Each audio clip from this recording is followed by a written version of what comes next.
Good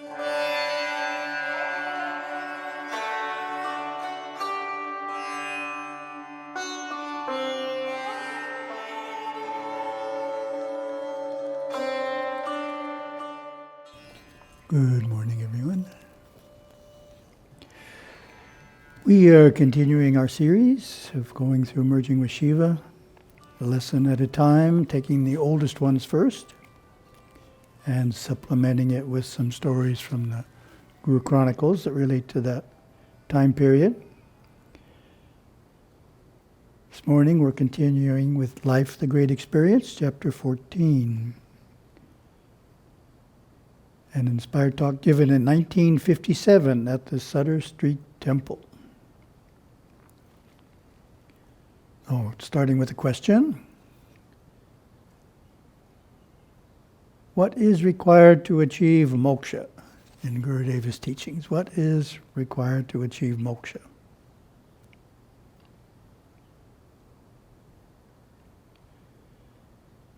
Gurudeva gives 3 answers to that in the trilogy, a 1-part, a 2-part, and a 3-part answer. So the 1-part answer, of course, is you have to realize the self, Parashiva. 2-part answer is you have to realize the self and resolve all karma. And the 3-part answer I will read. Liberation, moksha, comes when dharma has been well performed, all our karmas are resolved, and God has been fully realized. So that's the part you may not have recalled. The dharma has been well performed is the 3rd item in the 3-part definition. In other words, part of the achievement of moksha is having a certain amount of experiences in the world. That's what dharma has been well performed means. We've had a series of experiences in the world, and we've handled them well, according to dharma, and that is part of what's needed. Well, experience, of course, that ties in with Life, the Great Experience, the title. That's why we're talking about experience. Patanjali's Yoga Sutras has a verse that mentions the importance of experience. Chapter 2, verse 18. What is experienced has the character of brightness, activity, and inertia. It is embodied in the elements and the sense organs. Its purpose is to provide both experience and liberation. So he's saying we need experience. Patanjali's saying the same thing there. So brightness, activity, and inertia are the 3 gunas. And we have experience and liberation. So the question is, why do we need experience? What does experience provide us?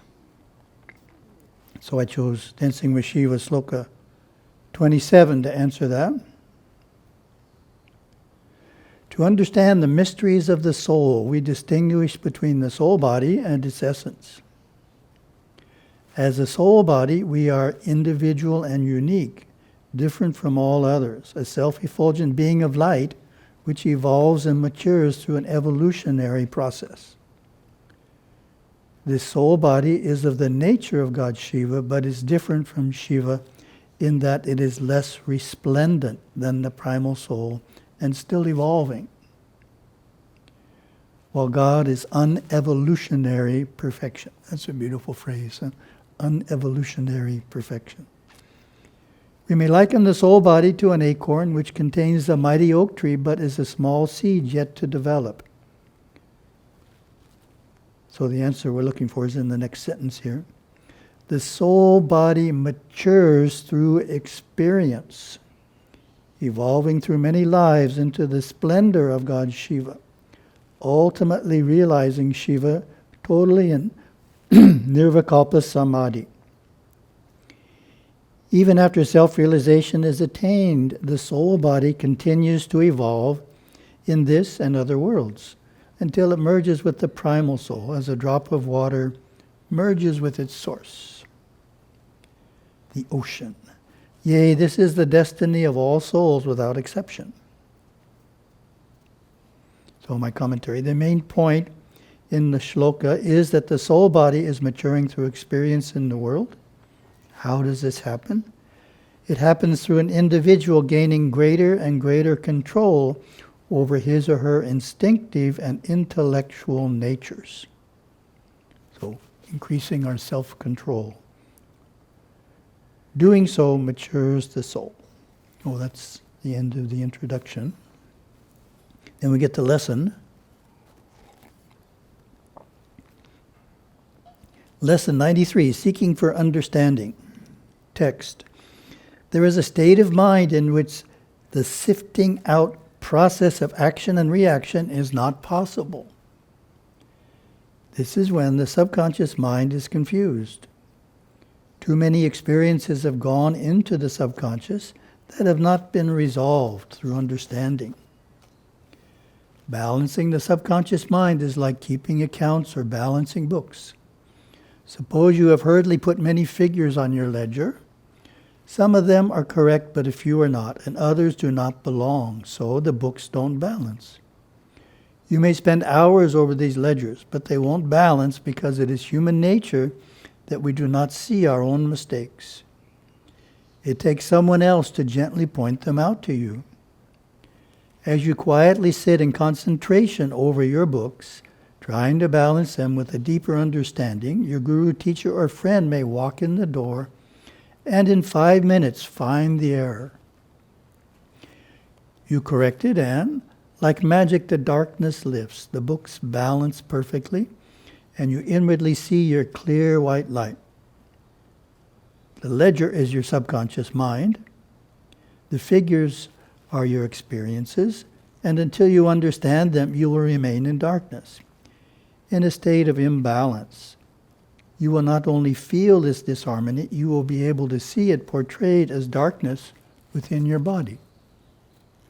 So my comment, there's another method to find our mistakes. If you have tried to find the mistake for some time and been unable to do so, take a break from it. Go for a short walk, for example. When you return, you may immediately understand the mistake from your superconscious. Back to the text. For just as it is your experience which makes up your subconscious state of mind, so it is your subconscious mind which creates the physical body and makes it look as it does. Interesting point. There are some people skilled enough to look at your face and your body and thereby read what is in your subconscious mind. My spiritual master, Yanaguru Yogaswami, could look at another's mind, see and understand the nature and intensity of the darkness or light. It is a science only a few are trained in accurately. He knew that the physical body is really created by the sum total of the conflicts and tranquilities within the subconscious state of mind. As man becomes enlightened through cognition, the conflict lessens, giving birth to the dawn after the darker hours. Hence the statement about the third eye, when the eye becomes single, the whole body shall be filled with light. So my comment, the relationship is bidirectional. Gurudeva's text stated that it is the subconscious which creates the physical body and makes it look as it does. We can also refine the physical body through diet and hatha yoga and change the subconscious mind. So it works both directions. Back to the text. Each experience is a classroom. When the subconscious mind has been fully reconciled to everything that has happened, when you have fully realized that everything you have gone through is nothing more and nothing less than an experience, and that each experience is really a classroom, you will receive from yourself your university personal evaluation report, and it will be covered with the highest grades, denoting excellent cognition. Oh, my comment. Each experience as a classroom is a useful image to have in mind to make sure you have gained the understanding that experience holds for you. In other words, every experience is a good experience when you have learned the lesson from it. Text. Each of these higher grades is important, for when you put them together, they will unfold a consciousness of understanding, making you eligible for your graduation certificate of visually seeing the clear white light within your head while sitting in a darkened room. Yet if you have failed a class or several classes, not only will the mark show, but it will also take you longer to graduate. If you hadn't taken from each experience its sum of understanding, subconsciously you remain in the classroom reacting to the lesson you are learning, even though the experience may have occurred 15 or 20 years ago. So my comment is, you identify the experiences you have yet to understand in full by the fact that you think about them regularly, and when you do so, they generate an emotional reaction within you. Well, that's one way of determining what you haven't understood. And the text, so we have to end each of these experiences in understanding. We have to be promoted to the next deeper grade of awareness so that, with the universal love born of understanding, we can close the classroom doors behind us and receive our diploma. When we receive this first diploma of the clear white light, we are given the greater knowledge and wisdom of what this great experience of life is all about. How do we realize what life is all about? By having lived it fully, we fully realize that the past is nothing more and nothing less than a dream, and a dream is comprised of pleasant experiences and nightmares. Both are just experiences, neither good nor bad, right nor wrong. So my comment, the perspective that the past is a dream is bringing in the idea that your superconsciousness does not change. It is as it always has been. So that's an important point in Gurudeva's teachings, that we can look at what is going on in two ways. In normal consciousness, things are changing, and there's a past and a future, but we go in deep enough and we find the part of us that never changes, it's always the same, so there's no past and future in that. And the last bit of text here, but you must remember that even the greatest souls have had nightmares, confusions, heartbreaks, disappointments, losses, desires that have been unfulfilled, and experiences that they have not been able to cognize. And then they have come to a point in their lives when their inner being started pushing toward the conscious plane. In other words, they have had just about all the experience necessary to graduate out of the instinctive intellectual world or consciousness.